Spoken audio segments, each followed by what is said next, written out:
Okay प्यारे बच्चों, आज हम पढ़ेंगे संवेगात्मक बुद्धि या इसको सामवेगिक बुद्धि भी कहते हैं। इंग्लिश में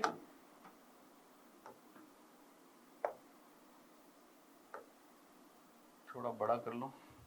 ओके, इंग्लिश में इसे बोलते हैं इमोशनल इंटेलिजेंस। इमोशनल इंटेलिजेंस बहुत ही प्यारा सा टॉपिक है। इमोशनल इंटेलिजेंस, संवेगात्मक बुद्धि, सामवेगिक बुद्धि, इमोशनल इंटेलिजेंस। तो देखो, जैसा कि नाम से आपको दिख रहा है, इसमें दो चीजें होंगी, इमोशंस भी और इंटेलिजेंस भी। कभी आपने ऐसा सोचा है, कभी आपने बैठ के इस बात पे गौर किया कि आप जो भी काम करते हैं, जो भी निर्णय लेते हैं, उसमें आप किसकी सुनते हैं, अपने दिल की या फिर दिमाग की? या फिर यूं कहूं मैं आपको, कभी आपने इस बात पे गौर किया, विचार किया कि आज तक आपने जितने फैसले लिए, चाहे वो बड़े हों या छोटे हों, उनमें दिल की सुनी कि दिमाग की सुनी? कौन कौन से फैसले थे जो आपने दिमाग से लिए, कौन कौन से फैसले थे जो आपने दिल से लिए? दिमाग का मतलब संज्ञानात्मक क्षमताएं हैं, दिमाग का मतलब बुद्धि है, और दिल का मतलब भावना है। तो कौन कौन से फैसले थे जिनमें इमोशंस हावी रहा, और कौन कौन से आपके डिसीजन थे जिनमें आपकी बुद्धि हावी रही?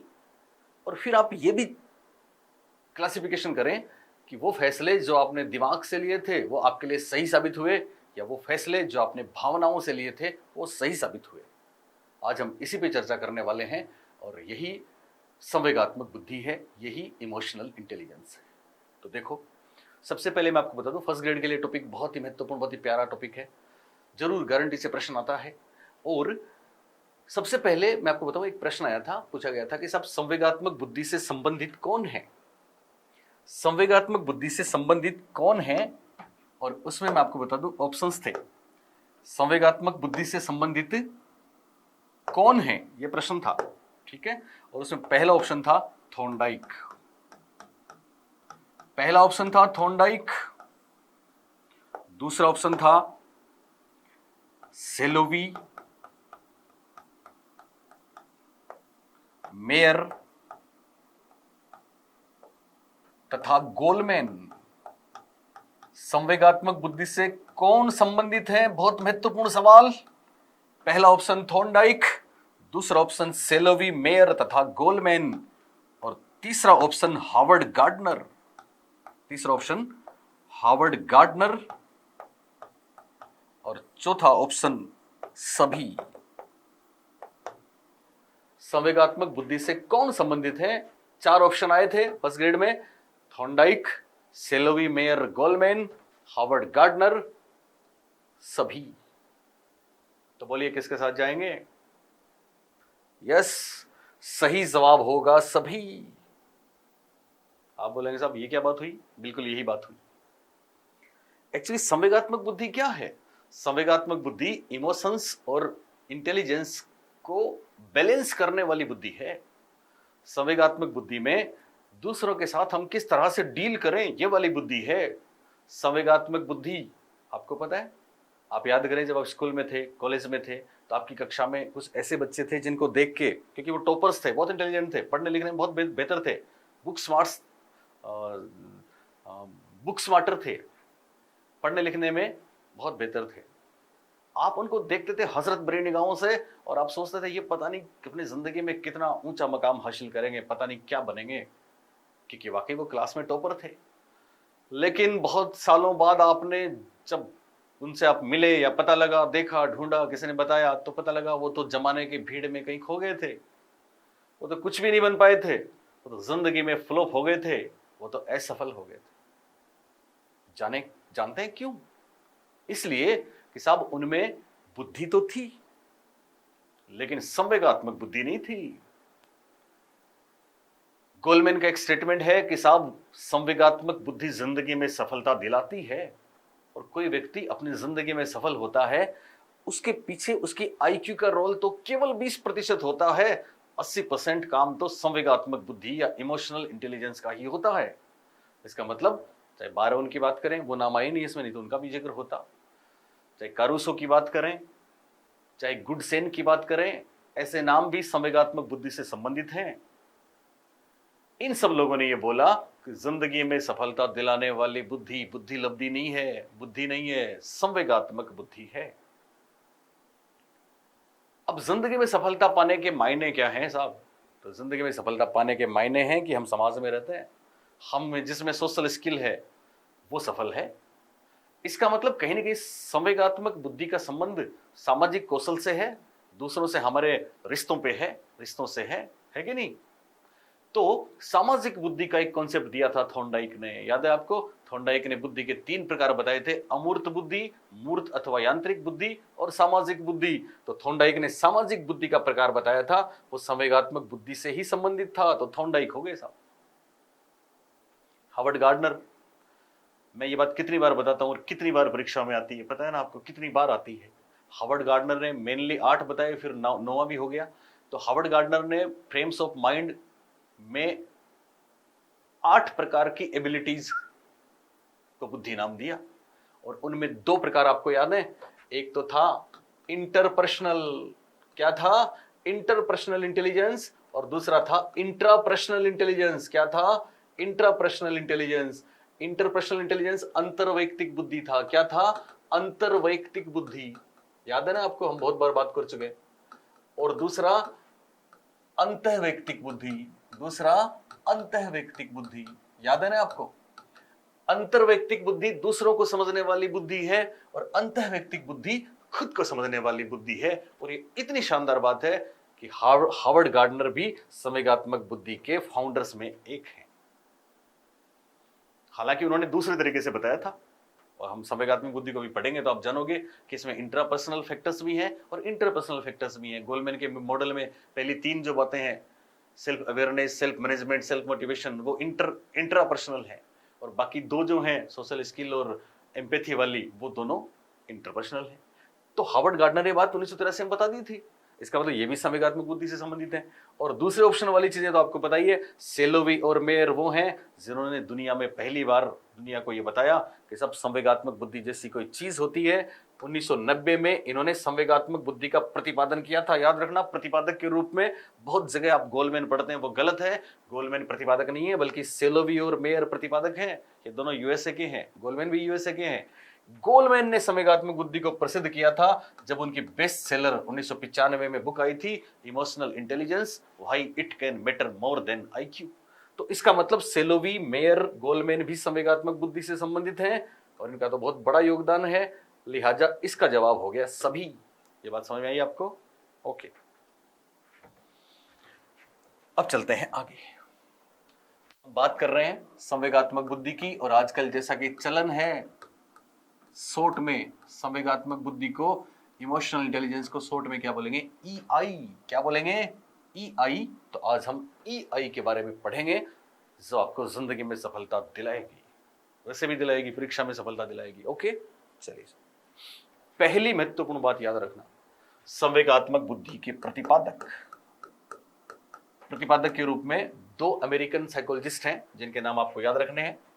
पहला नाम है पीटर सेलोवी, पीटर सेलोवी, और दूसरा नाम है जॉन मेयर। तो हमेशा याद रखना, संवेगात्मक बुद्धि के प्रतिपादक गोलमैन नहीं होंगे, बल्कि कौन होंगे? पीटर सेलोवी और जॉन मेयर। इन्होंने 1990 में पहली बार संवेगात्मक बुद्धि का कॉन्सेप्ट दुनिया के सामने रखा, तो सबको बहुत मजा आया। जिंदगी में सफलता दिलाने वाली कोई बात आपको बताई तो उससे बेहतर क्या हो सकती है? जैसे हमने आपको सुकरात की बात बताई थी, याद है आपको? ओके, तो प्यारे बच्चों, प्रतिपादक के रूप में पीटर सेलोवी और जॉन मेयर का नाम आता है, इसलिए अक्सर हम पढ़ते हैं संवेगात्मक बुद्धि के प्रतिपादक हैं सेलोवी तथा मेयर। कौन है? सेलोवी तथा मेयर। ये बात याद रखना। दूसरी महत्वपूर्ण बात हम आपको बता दें, संवेगात्मक बुद्धि का प्रतिपादन कब हुआ था? 1990 में हुआ था। लेटेस्ट है, ज्यादा पुरानी बात नहीं है। एक्चुअली इनकी बुक आई थी 1990 में। इनकी 2 किताबें हैं, दोनों बहुत प्रसिद्ध हैं। एक बुक आई थी इनकी, emotional intelligence and emotional development. Emotional, पहले बाद में कोई फर्क नहीं पड़ेगा, emotional development and emotional intelligence. ये बुक आई थी 1990 में, जिसमें इमोशनल इंटेलिजेंस शब्द पहली बार आया था। तब संवेगात्मक बुद्धि का प्रतिपादन हुआ था। इनकी दूसरी बुक है व्हाट इज ईआई, संवेगात्मक बुद्धि क्या है। तो दोनों किताबें संवेगात्मक बुद्धि के बारे में जॉन मेयर, पीटर सेलोवी ने लिखी थी और यही इसके फाउंडर हैं, यही इस कॉन्सेप्ट को ओरिजिनेट करने वाले, जन्म देने वाले हैं। लेकिन आपको पता है आईक्यू शब्द पहली बार विलियम स्टर्न ने 1912 में दिया था, लेकिन आईक्यू शब्द को वर्ल्ड वाइड, विश्व विख्यात 4 चांद किसने लगाए थे? लेवी स्टर्मन ने, क्योंकि अमेरिका में स्टैनफोर्ड विश्वविद्यालय में प्रयोग किया था। तो इसी तरह से 4 चांद संवेगात्मक बुद्धि को लगाने वाले कौन है? डेनियल गोलमैन हैं। कौन है? Daniel Goleman. तो डेनियल गोलमैन की बात किए बिना संवेगात्मक बुद्धि अधूरी है। तो संवेगात्मक बुद्धि को प्रसिद्धि दिलाने का श्रेय, क्या करने का श्रेय? प्रसिद्धि दिलाने का श्रेय और एक बेहतर मॉडल प्रस्तुत करने का श्रेय किसको दिया जाता है? एक और अमेरिकन मनोवैज्ञानिक है डेनियल गोलमैन। क्या नाम है इनका? Daniel Goleman. और इनकी भी 2 प्रसिद्ध किताबें हैं, डेनियल गोलमैन। इनकी पहली बुक जो इतनी प्रसिद्ध है कि साहब बहुत से लोग डेनियल गोलमैन को संवेगात्मक बुद्धि का सर्वे सर्वा मानते हैं, और उस बुक का नाम है इमोशनल इंटेलिजेंस। बुक का नाम है emotional intelligence. Emotional intelligence why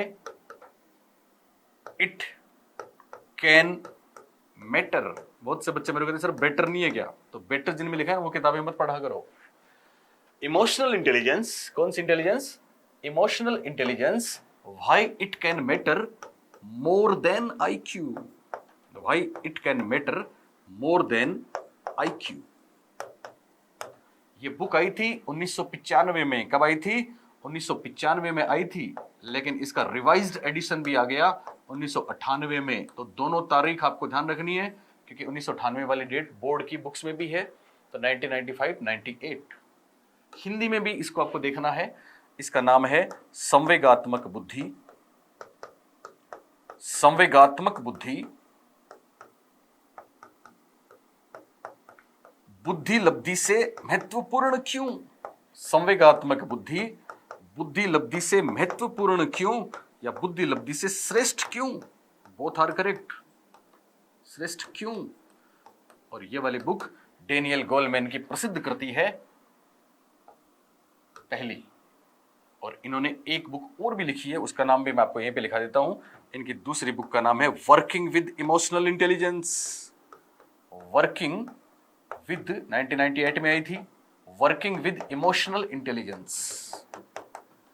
working with emotional intelligence. तो ये 2 किताबें थी डेनियल गोलमैन साहब की। और डेनियल गोलमैन की प्रसिद्ध किताब emotional intelligence why it can matter more than IQ 1995 में आई थी। 1998 में इन्होंने पहला रिवीजन दिया था इसका, जो बहुत प्रसिद्ध है। तो अभी तक आपने जाना संवेगात्मक बुद्धि के प्रतिपादक कौन होंगे? पीटर सेलोवी और जॉन मेयर। इनकी बुक का नाम emotional development and emotional intelligence. और व्हाट इज ईआई, ये प्रतिपादक हैं। लेकिन जिन्होंने संवेगात्मक बुद्धि को प्रसिद्धि दिलाई वो हैं डेनियल गोलमैन, और ये भी यूएसए के हैं। कहाँ के हैं? ये तीनों लोग यूएसए के हैं। इनकी प्रसिद्ध बुक है पहली संवेगात्मक बुद्धि, बुद्धि लब्धि से श्रेष्ठ क्यों, और दूसरी वर्किंग विद इमोशनल इंटेलिजेंस। कोशिश मत करना इसको हिंदी में करने की, क्योंकि बहुत जगह हिंदी में होता ही नहीं है, आपको करना ही नहीं है। Working with emotional intelligence. Okay, अब संवेगात्मक बुद्धि आखिर है क्या? तो ध्यान दें, अगर परिभाषा के रूप में संवेगात्मक बुद्धि की बात करें तो बहुत से लोगों ने परिभाषाएं दी हैं। जैसे बारओन ने परिभाषा दी है कि संवेगात्मक बुद्धि व्यक्ति को जीवन में सफलता दिलाती है। संवेगात्मक बुद्धि दिन प्रतिदिन की पर्यावरणीय समस्याओं से निपटने में सहायता करती है। बारओन। पीटर सेलोवी और जॉन मेयर ने संवेगात्मक बुद्धि को अपनी बुक ही लिखी है, तो कई जगह उन्होंने उनको कोट किया जा सकता है। तो उन्होंने कहा है कि संवेगात्मक बुद्धि व्यक्ति की वह क्षमता है, आप सुन रहे हैं मेरी बात? संवेगात्मक बुद्धि व्यक्ति की वह क्षमता है जो उसे अपने संवेगों को प्रत्यक्षण करने, उनको प्रबंधित करने और आत्म अभिप्रेरित करने में सहायता करती है। साथ ही वो दूसरों के संवेगों को समझें और जीवन में सफलता प्राप्त करें। तो कुल मिला के इनका जो मॉडल है उसमें ऐसी बातें आएंगी, अलग अलग डिवीजन करके हम पढ़ेंगे। तो इनकी परिभाषा के रूप में हम उसको ले सकते हैं। लेकिन गोलमैन की एक प्रसिद्ध परिभाषा है जो हमको यहाँ पे देखनी है। और गोलमैन साहब क्या बोलते हैं, जो भी हमने आपको बोला था, गोलमैन कहते हैं कि व्यक्ति के जीवन, जिंदगी लिखो तो की हो जाएगा, जीवन लिखो तो क्या हो जाएगा, सिंपल।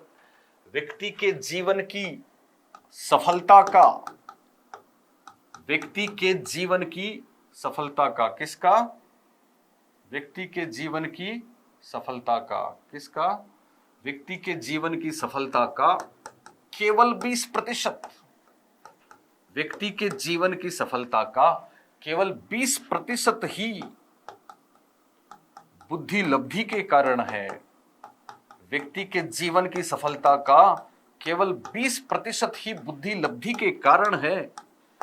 शेष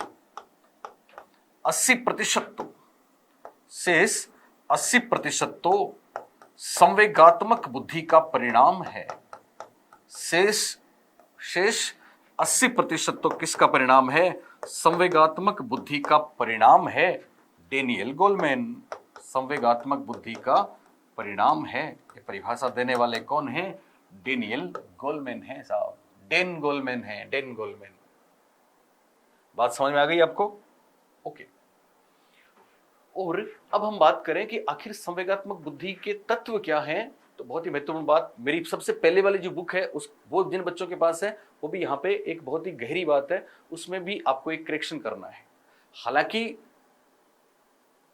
शेलोवी और मेयर ने ये बात जो आप उस बुक में पढ़ रहे हैं दे रखी है, लेकिन जब एबिलिटी मॉडल, ट्रेट्स मॉडल और इनका मिक्स्ड मॉडल की हम बात करेंगे, तो मॉडल के हिसाब से केवल एक फर्क आएगा कि किसने 4 बताए, किसने 5 बताए, ठीक है ना। तो याद रखना, डेनियल गोलमैन का मॉडल हम बहुत डिटेल में पढ़ेंगे तो आपको आराम से समझ में आएगा, लेकिन शेलोवी और मेयर ने जो मॉडल दिया है, क्षमता मॉडल, एबिलिटी मॉडल, उसमें उन्होंने 4 ही तत्व बताए हैं।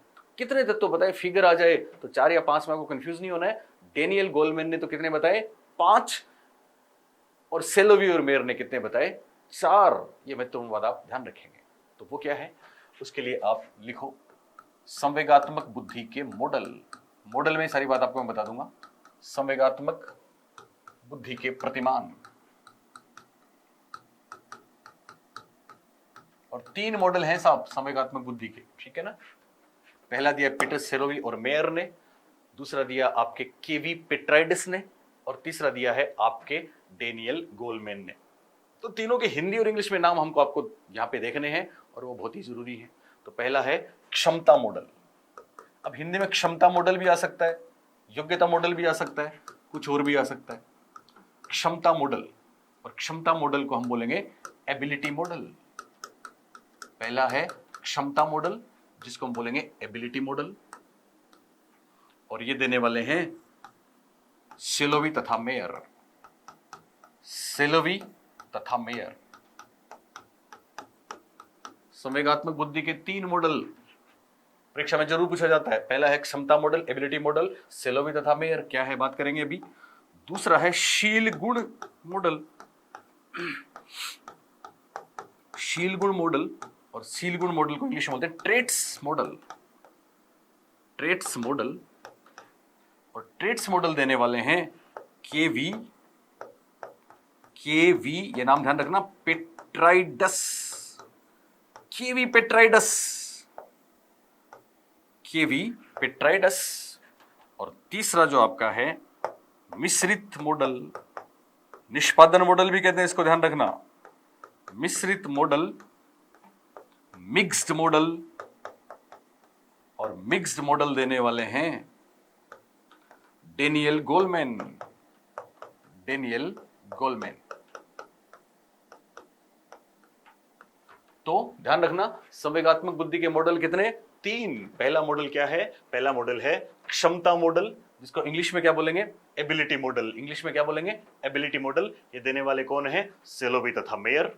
दूसरा है शील गुण मॉडल, इंग्लिश में बोलेंगे ट्रेट्स मॉडल, देने वाले हैं केवी पेट्राइडस। तीसरा है मिश्रित मॉडल, मिक्स्ड मॉडल, जिसको देने वाले हैं डेनियल गोलमैन। कौन है मिश्रित मॉडल को देने वाले, डेनियल गोलमैन। अब इनमें क्या है, तो पहले क्षमता मॉडल।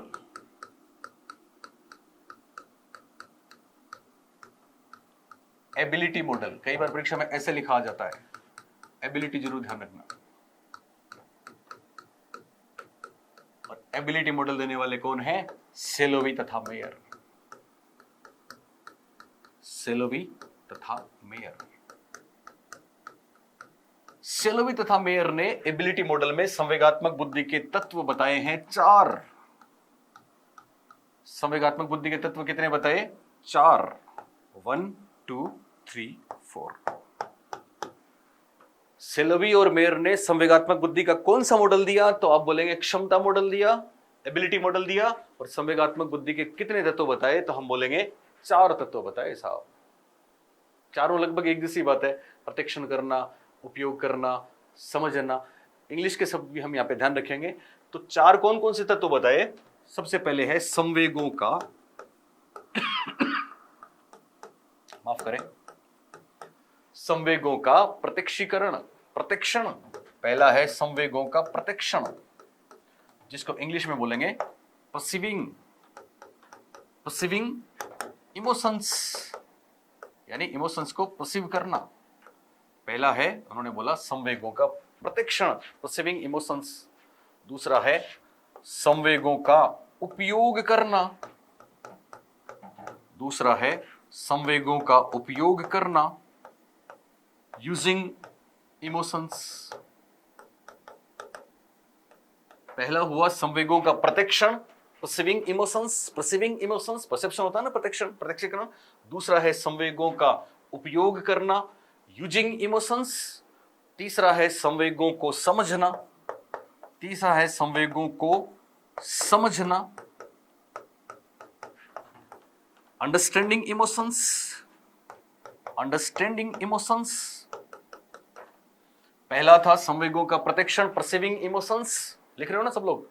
दूसरा है संवेगों का उपयोग करना, यूजिंग इमोशंस। तीसरा है संवेगों को समझना, understanding emotions.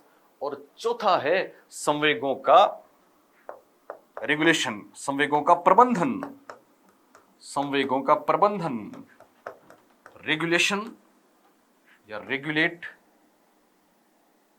Regulating emotions, managing emotions भी कह सकते हैं। तो यहां पे ध्यान रखना आपको, क्षमता मॉडल, एबिलिटी मॉडल जो सेलोवी और मेयर ने दिया है, उन्होंने संवेगात्मक बुद्धि के तत्व कितने बताए हैं? 4 बताए हैं, ध्यान रखना। और पहला है संवेगों का प्रत्यक्षीकरण, परसीविंग इमोशंस। दूसरा है उपयोग करना, यूजिंग इमोशंस। तीसरा है संवेगों को समझना, अंडरस्टैंडिंग इमोशंस। चौथा संवेगों का प्रबंधन, प्रबंधन, रेगुलेटिंग इमोशंस। तो ध्यान देंगे 4 शब्द याद रख लेना, प्रत्यक्षण, उपयोग, समझना, प्रबंधन। प्रत्यक्षण, उपयोग, समझना, प्रबंधन। प्रत्यक्षण, उपयोग, समझना, प्रबंधन। Perceiving, using, understanding and regulating. याद रहेगा आपको आराम से, कोई दिक्कत नहीं। संवेगों का प्रत्यक्षण का मतलब है किसी को देख के, आपके खुद के भी और दूसरों के भी, ठीक है ना, ध्यान रखना। हम खुद के संवेगों को भी समझेंगे, डेनियल गोलमैन में पढ़ेंगे भी हम, खुद के संवेगों को भी समझेंगे और दूसरों के संवेगों को भी समझेंगे। क्या वो बोल के बताएंगे मेरे में क्या इमोशन आ रहा है, मुझको आप पे गुस्सा आ रहा है कि प्यार आ रहा है कि नफरत आ रही है, बताएंगे नहीं। हमें उनके हाव भाव से, गेस्चर से, चेहरे के एक्सप्रेशन से, बॉडी लाइन से, और जो वो बात कर रहे हैं, कुछ कर रहे हैं, जो बिहेव कर रहे हैं, उनके व्यवहार से हमें समझना पड़ेगा। ये तो एक कौशल हुआ, ये तो एक कला हुई, ये तो जिंदगी में सफलता दिलाने वाली बात हुई। क्योंकि आप उनके इमोशंस को ही नहीं समझेंगे तो उनके रिलेशंस को क्या समझेंगे। इसलिए हमें समझना है, फिर सही उपयोग करना है। आपको पता ना, समझ के उपयोग करना कितनी बड़ी बात है, कितनी बड़ी। फॉर एग्जाम्पल, आप एक इंटरव्यू देने जा रहे हैं, है ना, आपके सामने वाले जो इंटरव्यू लेने वाले हैं, आप किसी भी काम के लिए उनके पास गए, बड़े आदमी हैं साहब, वो परमिशन दे दी, ओके, वो आप गए अंदर, फोन पे बात कर रहे हो अपनी बीवी से, मैडम से, और आप अंदर चले गए, आप जाके खड़े हो गए और इशारा किया बैठ जाओ, और उधर उनसे वो बहुत आपस में लड़ाई झगड़े वाली बात हुई, नोक झोंक हो रही है, मैडम से बात कर रहे हैं साहब, उनका मूड ऐसा ही है। अब उसके जस्ट बाद उन्होंने फोन रखा और फिर आपको बोला, हाँ बोलो कैसे, कौन, क्यों आए हो आप? आपने कहा सर मैं इंटरव्यू देने के लिए। अच्छा अच्छा, इंटरव्यू देने के लिए। शादी शुदा व्यक्ति की जिंदगी कैसी होती है, शादी के बारे में आपका क्या ख्याल है? अब आपको तुरंत समझना है, यूज करना यही तो है। आप बोले सर शादी तो एक नेमत है, बीवी तो संभाल लेती है, आप बीवी की तारीफें करेंगे तो आपको बोलेंगे गेट आउट, क्योंकि उस समय उनका मूड ऐसा ही है। तो आपको उनके मूड के अकॉर्डिंग बात करनी है, तब आप उनसे आप कुछ ले सकोगे। तो ये तो जिंदगी में बहुत बड़ी कला है, 2 मिनट बाद में हो सकता है उनका मूड बदल जाए। बात समझ में आ गई ना? समझना। अब अंडरस्टैंडिंग की का मतलब क्या हुआ यहाँ पे कि सब हम किसी संवेगों को समझना बड़ी टेढ़ी खीर होती है ना? आपने कोशिश तो करी, जैसे कोई वो कहते हैं ना कि सब किसी के चेहरे को देख के, तमतमाए चेहरे को देख के आपको लगता है कि क्रोध है, तो हो सकता है बहुत ज्यादा प्रेम हो तो भी ऐसा हो सकता है, ठीक है ना? कहते हैं कि सब किसी की आंखों में आंसू हो तो हम ये नहीं कह सकते वो दुखी है, खुशी के भी तो हो सकते हैं। तो समझना है, ठीक है, और प्रबंधन करना है, रेगुलेट करना है। ये एक्चुअली पहला मॉडल है, सिलोवी और मेयर ने दिया है, जिसको क्षमता मॉडल के नाम से जानते हैं। अब है दूसरा मॉडल, और वो है शील गुण मॉडल। संवेगात्मक बुद्धि का दूसरा मॉडल है शील गुण मॉडल। कौन सा मॉडल? शील गुण मॉडल। इसको बोलते हैं ट्रेट्स मॉडल। Traits model. तो आपको पता ना शील गुण क्या होते हैं? इंसान आदतें छोड़ देता है लेकिन शील गुण नहीं छोड़ता। शील गुण अंदर की बात है, अंदर की। इसके प्रतिपादक है केवी पेट्राइडस। केवी ऐसे लिख ले, केवी पेट्राइडस। ये नाम ध्यान रखना, पूछा जाएगा आपको परीक्षा में। केवी पेट्राइडस। प्रतिपादक कौन है इसके? केवी पेट्राइडस। तो शील गुण अंदर की बात है, बस खास बात इसमें एक ही है, एक ही बात ध्यान रखनी है कि साहब जैसे क्षमता मॉडल हमने देखा ना, क्षमता मॉडल में तो दूसरों के रिलेशन की बात कर रहे हैं हम, दूसरों के साथ संबंधों की बात कर रहे हैं। इसका मतलब क्षमता मॉडल प्रैक्टिकल है, व्यवहारिक है, दूसरों से संबंध की बात करता है, अंतर है, अंतर्वैयक्तिक है, ये अंतर्वैयक्तिक है, ठीक है। तो शील गुण क्या होता है? इसमें बाह्य वातावरण के बजाय, दूसरों से संबंधों के बजाय, इसमें बाह्य वातावरण के बजाय व्यक्ति के स्वयं, खुद के आत्म, व्यक्ति के स्वयं या आत्म प्रत्यक्षण, व्यक्ति के खुद के स्वयं के आत्म प्रत्यक्षण के सांवेगिक आधार को समझा जाता है। आत्म प्रत्यक्षण के सांवेगिक आधार को महत्वपूर्ण माना जाता है। आत्म प्रत्यक्षण के सांवेगिक आधार को समझा जाता है। बस यही खास बात। क्या खास बात है? कि सब शील गुण की बात कर रहे हैं, ट्रेट्स की बात कर रहे हैं। केवी पेट्राइडस का ये जो मॉडल है उसमें दूसरों के साथ संबंध की बात नहीं करके खुद अपने संवेगों को हम किस तरह से परसीव करते हैं, किस तरह से मैनेज करते हैं, किस तरह से खुद को मोटिवेट करते हैं, इसकी बात की गई है। तो यहाँ पे स्वयं और आत्म वाली बात याद रखना आप, ये बहुत महत्वपूर्ण बात है। केवल कीवर्ड याद रखना कि संवेगात्मक बुद्धि के कौन से मॉडल में केवल स्वयं के, सेल्फ के इमोशंस को रेगुलेट करने की या परसीव करने की बात की गई है। तो हम बोलेंगे साहब शील गुण मॉडल में। शील गुण मॉडल किसने दिया? केवी पेट्राइडस ने दिया। ओके। और अब है वो बेहतरीन, बहुत महत्वपूर्ण निष्पादन मॉडल भी कह सकते हैं, मिश्रित मॉडल भी कह सकते हैं, जो डेनियल गोलमैन साहब ने दिया है। निष्पादन model,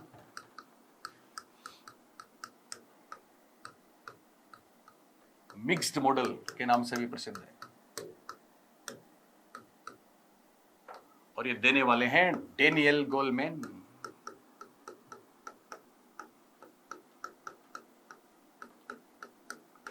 Daniel Goleman. Daniel Goleman ने इसमें बताए हैं 5 तत्व, ये याद रखना। डेनियल गोलमैन के मिश्रित और निष्पादन मॉडल में कितने तत्व हैं? 5 तत्व हैं। शील गुण में तत्वों की बात नहीं करी। और क्षमता मॉडल में 4 तत्व हैं। कितने हैं? 4 तत्व याद रखना। 4 तत्व: प्रत्यक्षण, उपयोग, समझना और प्रबंधन। और इसके 5 तत्व हैं। कौन कौन से हैं? 1 नंबर पे है आत्म अवगतता। मैं बताता हूं आपको पांचों। पहला है आत्म अवगतता, इसको इंग्लिश में बोलते हैं सेल्फ अवेयरनेस। 2 नंबर पे है आत्म प्रबंधन, सेल्फ मैनेजमेंट या सेल्फ रेगुलेशन। पहला है आत्म अवगतता, सेल्फ अवेयरनेस। दूसरा है आत्म प्रबंधन, सेल्फ रेगुलेशन, या आत्म प्रत्यक्षण भी आ सकता है, ठीक है। तीसरा है आत्म अभिप्रेरणा। तीसरा है आत्म अभिप्रेरणा, जिसको बोलेंगे सेल्फ मोटिवेशन। Self motivation. ये तीनों इंट्रापर्सनल हैं, ये तीनों अंतःवैयक्तिक हैं। क्या हैं? अंतःवैयक्तिक, यानी तीनों में खुद की बात हो रही है, अपने अंदर की बात हो रही है, तो तीनों क्या हो गए? अंतःवैयक्तिक हो गए, इंट्रापर्सनल हो गए। इंट्रा 4 और 5 होंगे इंटरपर्सनल, 4 और 5 क्या होंगे? अंतर्वैयक्तिक होंगे। क्या होंगे? अंतर्वैयक्तिक। इंट्रा नहीं, इंटर होगा ये ऊपर वाला इंट्रा, ये इंटरपर्सनल है, ये इंट्रापर्सनल। ओके, पहला है आत्म अवगतता, सेल्फ अवेयरनेस, दूसरा आत्म प्रबंधन, सेल्फ रेगुलेशन, तीसरा आत्म प्रेरणा, सेल्फ मोटिवेशन, और चौथा है परानुभूति। दूसरों की बात आ गई ना साहब, इंटर हो गया। परानुभूति क्या होगा? परानुभूति, सहानुभूति नहीं है बल्कि परानुभूति है। परानुभूति, सहानुभूति और परानुभूति में फर्क है, ध्यान देना। सहानुभूति को कहते हैं सिंपैथी और इसको कहते हैं इम्पैथी। इम्पैथी शब्द याद रखना, इम्पैथी।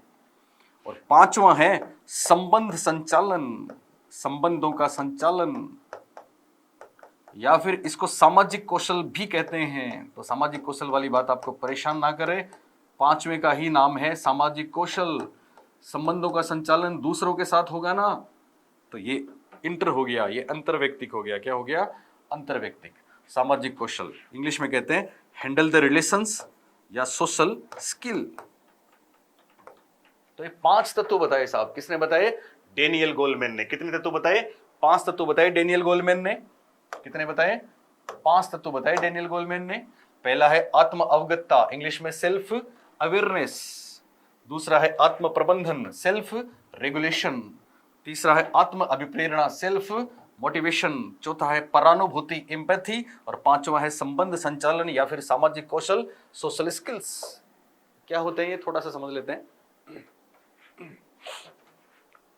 चलिए सर, तो गोलमैन साहब का जो मॉडल है उसमें कहते हैं कि पहला काम, देखो आपको भी जिंदगी में सफलता पानी है, ठीक है ना, तो ये एक बहुत बड़ा सबक है आपके लिए, लेसन है आपके लिए, एक बहुत बड़ी मोटिवेशन है आपके लिए कि आप समझ लें कि आज तक आपने जो किया नाहक ही किया, कि आपने आज तक जो किया उनमें कौन सी चीजें बेहतर थी और कौन सी खराब थी। ओके, तो गोलमैन कहते हैं कि साहब व्यक्ति को जिंदगी में सफलता पाने के लिए 5 काम करने होंगे। सबसे पहले क्या करना होगा? सबसे पहला काम है अपने आप को पहचानो, सेल्फ अवेयरनेस, अपने संवेगों का प्रतिक्षण करें। अपने आप को पहचानने का मतलब क्या हुआ? आप स्वयं कभी बैठ के इस बात पे गौर करना कि आप में कौन से इमोशंस हैं, कौन से इमोशंस एक्सट्रीम में हैं, कौन से ज्यादा हैं, कौन से कम, लिस्ट बनाना। मान लो आप में प्रेम ज्यादा है, आप में करुणा ज्यादा है, मान लो आप में गुस्सा ज्यादा है, तो आप फिर इस पे फैसला करें कि क्या, मान लो आप में क्रोध ज्यादा है, तो आपके इस क्रोध ने, कुछ लोग कहते हैं मेरे को मेरे गुस्से ने कहीं का नहीं छोड़ा, तो आपके इस क्रोध ने कितनी बार आपको जिंदगी में बैकफुट पे धकेल दिया। आपके इस एंगर ने, इस गुस्से ने कितनी बार आपको सफलता से महरूम कर दिया। आप, काश आप में इतना गुस्सा ना होता तो पता नहीं आज आप कहां होते। कभी सोचा है ऐसा? सोचना है। प्रेम भी तो ऐसा है, आप लोगों पे इतना विश्वास करते हैं, आपने लोगों को इतना प्रेम किया, आपने लोगों पे इतनी दया दिखाई, करुणा दिखाई, लेकिन कभी गौर नहीं किया कि आखिर हम ये क्यों कर रहे हैं। ये करुणा वाली बात तो ये मेरे में भी है ना।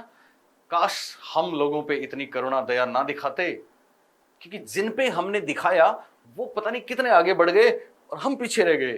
काश हम औरों को इतना प्रेम ना करते। ये अपने आप को जानना है। कहते ना कि सब कुछ लुटा के होश में आया तो क्या किया, सब कुछ लुटा के होश में आए तो क्या किए, दूसरों को लुटा दिया, दूसरों पे कुर्बान हो गए साहब, खुद का सोचा ही नहीं। क्यों? क्योंकि हमने पहला ही पॉइंट है उसको फॉलो नहीं किया। तो आपको ध्यान रखना है, पहला काम है हम अपने इमोशंस को पहचानें, हम अपने संवेगों को जानें, उनका प्रोटेक्शन करें। तो बहुत ही बढ़िया सी बात कही है गोलमैन साहब ने, पहला ही पॉइंट है इनका आत्म अवगतता। समझ गए? ओके, अब जब हमने अपने संवेगों को पहचान लिया कि मुझ में क्या ज्यादा क्या कम, तो फिर दूसरा काम यह होगा कि आप अपने संवेगों का प्रबंधन करना सीखें। हमें अपने संवेगों को रेगुलेट करना है, मैनेज करना है। संवेग तो सब में है, हम में भी हैं, पर कहां किस तरह से हमको वो संवेग एक्सप्रेस करने, इमोशंस एक्सप्रेस करने, ये भी तो एक कला है। ये भी तो एक गुर है, ये भी तो सफलता का एक रहस्य है। आपने सुना ना, अरस्तु ने बहुत पहले कहा था कि क्रोध करना आसान है, इट्स इजी टू एंगर। क्रोध करना तो आसान है, पर सही व्यक्ति पर, सही समय पर, सही मात्रा में और सही तरीके से क्रोध करना बहुत मुश्किल है। और जिसको ये क्रोध कर, अपने पेरेंट्स, छोटे बच्चों के माँ बाप क्रोध करते हैं ना, तो वो उनका क्रोध भी तो एक सफलता का एक मार्ग प्रशस्त करता है। तो हमको ये समझना है कि क्रोध करेंगे हम या प्रेम करेंगे हम, नफरत ईर्ष्या सब कुछ है हम में, पर हमको उसको मैनेज करना, रेगुलेट करना है।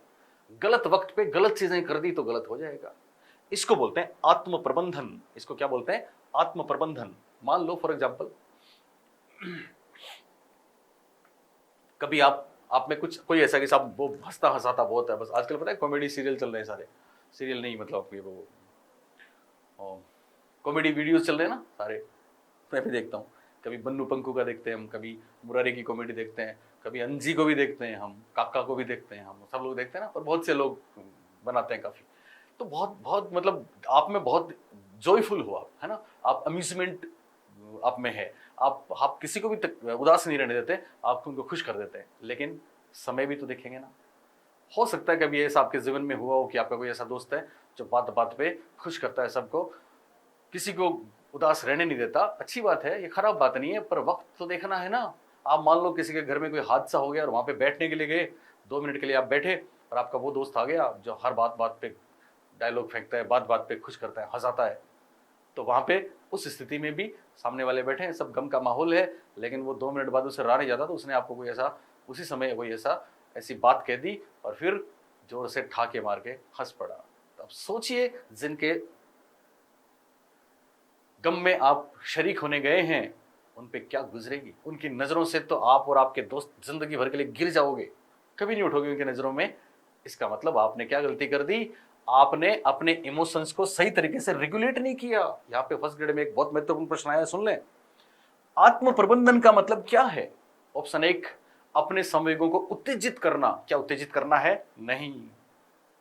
आत्म प्रबंधन का अर्थ क्या है? ऑप्शन नंबर 2, अपने संवेगों को दबाना। दबाना जवाब है नहीं। आत्म प्रबंधन का मतलब तो है अपने संवेगों को उचित रूप से अभिव्यक्त करना। ये इसका राइट आंसर होगा। तो पहली बात, अपने संवेगों को समझना। दूसरा, अपने संवेगों का सही प्रबंधन, सही तरीके से निकालना। और तीसरी बहुत महत्वपूर्ण बात है, सेल्फ मोटिवेशन, आत्म अभिप्रेरणा। तो पता है ना आपको, जब भी हम ये शब्द सुनते हैं, आप फर्स्ट ग्रेड के बच्चे हैं, आपने हमारा सेकंड ग्रेड और मोटिवेशन का टॉपिक शायद हमसे नहीं पढ़ा होगा, तो मौका मिले तो पढ़ना उसको, हमारे ऐप पे भी है। हम जब भी ये बात करते हैं ना, जैसे वुडवर्थ कहते हैं कि साहब अभिप्रेरणा निश्चित उद्देश्य के लिए किया गया निश्चित व्यवहार है। हम जब भी बात करते हैं वो लड़का तो मोटिवेटेड है, सेल्फ मोटिवेटेड है, वो लड़की तो सेल्फ मोटिवेटेड है। पता है इसका क्या मतलब है? जहां भी मोटिवेशन शब्द आ गया, मोटिवेशन पता है आपको, गोल ओरिएंटेड बिहेवियर का ही नाम है, लक्ष्य निर्देशित व्यवहार का ही नाम है। वो लड़का सेल्फ मोटिवेटेड है, इसका मतलब उसका हर कदम उसकी मंजिल की तरफ है। आपने देखा ना, कई बार ऐसे लिखा रहता है कि साहब उठते जागते आप लिखो, मेरे को इस बार 1 सीट पानी है, मेरे को इस बार सिलेक्शन लेना है, इस बार सिलेक्शन लेना है। उठते जागते उसको पढ़ते जाओ, ऐसा बोलते हैं ना, अपने बेडरूम में लगा लो। पता है क्यों बोलते हैं? ताकि आप भटक नहीं पाओ, ताकि आप अपनी मंजिल पे टू दी पॉइंट अपने टारगेट पे पहुंचो। क्योंकि पता है ना आपको, अगर आपने दिल से पूरी शिद्दत से अपनी मंजिल की तरफ कदम कदम बढ़ाया तो सारी कायनात आपको मंजिल से मिलाने में लग जाएगी। एक बार तकलीफ होती है, शुरू में दिक्कतें आती हैं, है ना, हर कोई हमको डिस्टर्ब करता है, प्रकृति डिस्टर्ब करती है, लेकिन बाद में आपका जुनून और आपकी मंजिल के प्रति जो मोटिवेशन है, लगन है, चाहत है, क्योंकि आप भटकते नहीं हो, तो फिर आपको मंजिल मिलने वाली है। यहाँ एक महत्वपूर्ण बात मैं आपको बता दूं, गोलमैन साहब क्या बोलते हैं, सब बहुत बार ऐसा होता है, हमने सबने देखा है जिंदगी में, ऐसा होता है कि हम तात्कालिक तुष्टि के लिए, हम छोटे लाभ के लिए, तो तुरंत मिल रहा है, एक तो तुरंत मिल रहा है और एक लॉन्ग टर्म में मिलेगा, लॉन्ग टर्म में मिलेगा वो बड़ा होगा लेकिन बाद में मिलेगा। तो हम सब क्या करते हैं, हम जो तुरंत मिल रहा है ना उसको ले लेते हैं। जैसे ही हमने तात्कालिक तुष्टि के लिए, इमीडिएट बेनिफिट के लिए कोई काम किया, तो याद रखना मेरे बच्चों, मंजिल हमसे उतने ही कदम दूर हो जाएगी। और हम अगर उनको छोड़ते जाएंगे तो मंजिल उतनी ही करीब आती जाएगी और मंजिल हमको मिलेगी। आपने सुना है ना, विश्वामित्र की तपस्या को भंग करने के लिए जाने कितनी मेनकाएं हैं। क्या है मेनकाएं? आपकी नींद आपकी मेनका है, आपकी बेरोजगारी में जो गरीबी की तकलीफ है वो आपकी मेनका है। पैसे नहीं है, ऐप नहीं ले सकते, किताब नहीं खरीद सकते, तो करो इसका कोई इलाज। लाइब्रेरी में जाओ, आप किसी से शेयर करो। एक मोबाइल है, यूट्यूब है, सहारा है, पढ़ो उससे आप। तो आपकी आपके दोस्त, आपका आपके सामाजिक रिश्ते, आप इतने इतने हो कि आपके शादियों के सीजन में तो भले ही आपकी 4 दिन बाद परीक्षा हो, लेकिन आपको तो शादी अटेंड करनी पड़ेगी, नहीं तो नाराज हो जाएंगे आपके दोस्त। तो ये सब क्या है? ये आपकी वो मेनकाएं हैं। तो तात्कालिक आपको संतुष्टि मिल रही है, लेकिन आपका महान लक्ष्य, परम लक्ष्य आपसे दूर होता जा रहा है। इसलिए मेरे बच्चों याद रखना, हमेशा तात्कालिक लाभ के लिए जो छोटी छोटी खुशियां हैं उनको हमको त्याग करना पड़ेगा, सेक्रीफाइस करना पड़ेगा, मंजिल अपने करीब आएगी। इसको बोलते हैं सेल्फ मोटिवेशन। क्या बोलते हैं? Self motivation. हर कदम लक्ष्य पे हो, लक्ष्य पे नजर हो। कोई ऐसा काम ना करें जो हमारा टाइम वेस्ट करता है या हमारा लक्ष्य से हमें भटकाता है। तो ऐसी कोई चीज नहीं है दुनिया में जो मिल नहीं सकती, मिलती है, मिलेगी, लेकिन बस हमको ये समझना है कि हमारा हर कदम हमारी मंजिल की तरफ हो, तो मंजिल कदमों में आएगी। बहुत महत्वपूर्ण बात है सेल्फ मोटिवेशन। ये तीनों ही तत्व जो मैंने आपको बताए, गोलमैन साहब ने अंतः व्यक्तिक में रखे हैं, इंट्रापर्सनल में रखे हैं, और उसके बाद हैं दो जो दूसरों के संदर्भ में है, जिनको इंटरपर्सनल बोलते हैं, जिनको अंतर्वैयक्तिक बोलते हैं। 4 नंबर पे परानुभूति, एम्पैथी। परानुभूति, एम्पैथी। तो परानुभूति का मतलब क्या है? यहां हम दूसरों के संवेगों को भी समझें, उनका भी प्रतिक्षण करें। क्या दूसरे हमें बोल के बताएंगे? नहीं, हमें उनके गेस्चर से, हाव भाव से, एक्सप्रेशन से, व्यवहार से, बिहेवियर से जान लेना है कि उनमें इस समय कौन से इमोशंस हैं और वो किसके लिए हैं। हमारे लिए हैं। औरों से क्या है कोई मतलब नहीं है, लेकिन हमारे लिए। आप सोचिए, कोई आपको बहुत चाहता है लेकिन आप समझ नहीं पाए उसके इमोशंस को, उसने कभी बताया नहीं, तो आपने उसको खो दिया। हो सकता है वो आपका दोस्त आपके पास ना रहे। कितनी बड़ी गलती कर दी, हम समझ ही नहीं पाए वो हमको कितना चाहता है। कोई आपसे नफरत करता है, आपको नहीं चाहता, हेट करता है, लेकिन आप उसकी नजरों के सामने जमे बैठे हो जबरदस्ती, क्योंकि आपको लग रहा है कि वो आपको चाहता है। सोचिए कितने गिर जाओगे, गिरते जाओगे उसकी नजरों में। सामने वाले के संवेगों को समझना संवेगात्मक बुद्धि की, डेनियल गोलमैन के मॉडल का चौथा तत्व है।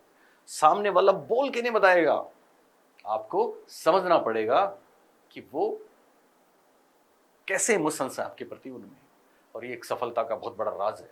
अगर आपने इसको समझा तो ये बहुत बेहतर बात है। कभी सुना ना आपने, अदाएं दिल की जानता ही नहीं, मेरा हमदम भी कितना सादा है।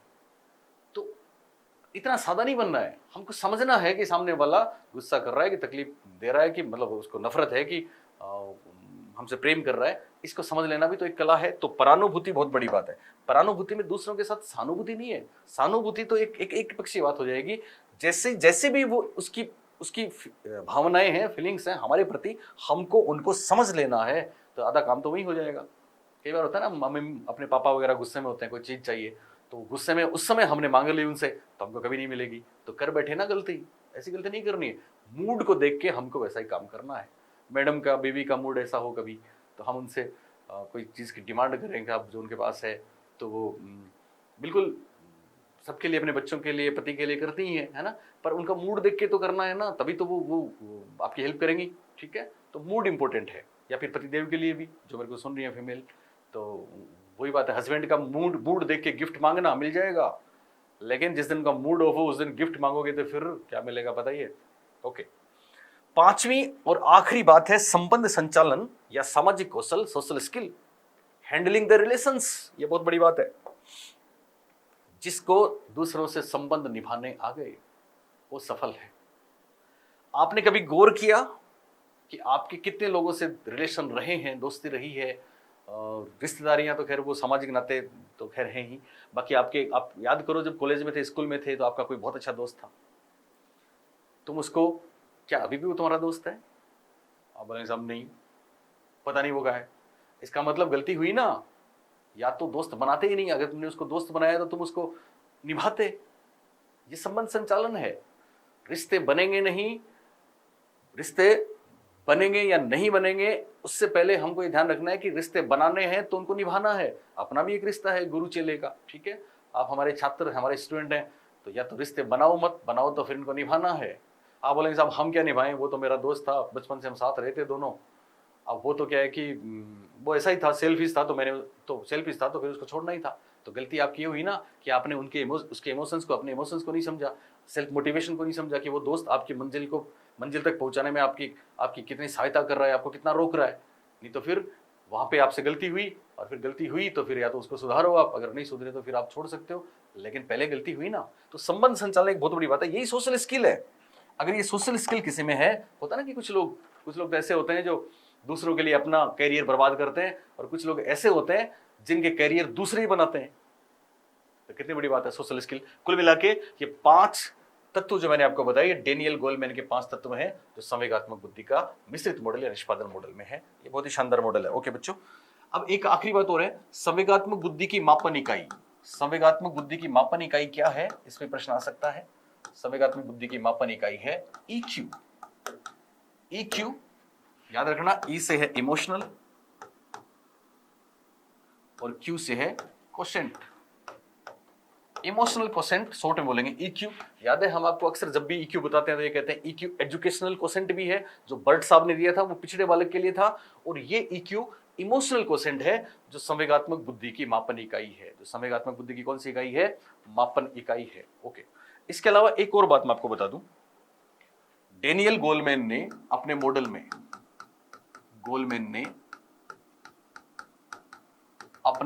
में,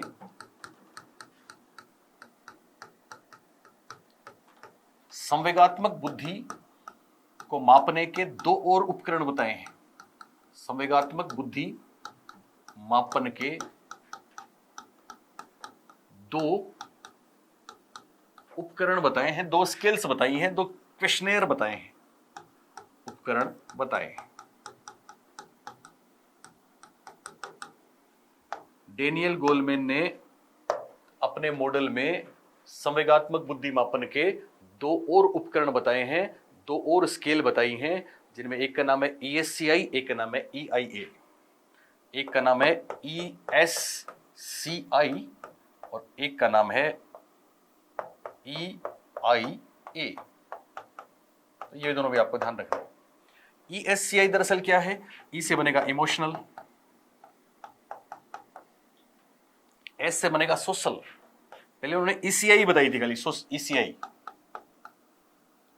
इमोशनल कॉम्पिटेंस इन्वेंटरी, बाद में सोशल और जोड़ दिया। इमोशनल सोशल कॉम्पिटेंस इन्वेंटरी इसका पूरा नाम है। इन्वेंटरी आविष्कारिका को बोलते हैं, क्वेश्चनर को बोलते हैं, प्रश्नावली को बोलते हैं ना। तो ESCI गोलमैन ने दी है, EIA भी गोलमैन ने दी है। ESCI क्या है, इमोशनल सोशल कॉम्पिटेंस इन्वेंटरी, और EIA क्या है, E से वापस इमोशनल बनेगा, E से क्या बनेगा इमोशनल, I से बनेगा intelligence, emotional intelligence appraisal, A से बनेगा अप्रेजल सुना ना आपने, जब आप जॉब लगोगे तो जानोगे अप्रेजल क्या होता है। अप्रेजल भरा जाएगा, हर साल भरा जाता है, ठीक है ना, परफॉर्मेंस का। तो गोलमैन ने 2 प्रकार के उपकरण बताए हैं। पहला है ESCI 2007 में, ECI पहले बनाया था उन्होंने, इमोशनल कॉम्पिटेंस इन्वेंटरी, और बाद में S हो जोड़ दिया तो ESCI हो गया, इमोशनल सोशल कॉम्पिटेंस इन्वेंटरी। और दूसरा EIA है, E से बनेगा इमोशनल, I से बनेगा इंटेलिजेंस, A से बनेगा अप्रेजल। A से क्या बनेगा अप्रेजल। तो ये दोनों मापन उपकरण किसने बताए, डेनियल गोलमैन ने बताए। तो प्यारे बच्चों, संवेगात्मक बुद्धि पे ये बात यहीं पे खत्म होती है। आप याद रखें, हमारे चैनल साइकोलॉजी अशोक पारिक को सब्सक्राइब करना है, अभी कर लें, बहुत फायदा मिलेगा। और हमारी बुक्स भी मार्केट में हैं, फर्स्ट ग्रेड की, सेकंड ग्रेड की, उनको भी ले लें। और ऐप वाले बच्चे मेरा ये वीडियो आप देखें, उसके बाद मेरे को कमेंट करना कि सर हमको इसमें कैसा लगा, अच्छा लगा, मजा आया। और आप चिंता नहीं करें, लाइव क्लासेस लेके आ रहा हूँ आपके लिए, उसमें टीचिंग मॉडल से लेके तमाम वो चीज़ें करेंगे हम, और पूरा सिलेबस इस तरह से करेंगे कि आपको मजा आएगा। बस आप हम पे टेस्ट करके दिखाएं तो सही, थोड़ा आराम से रुके तो सही, चिंता की बात नहीं है। Okay, thank you.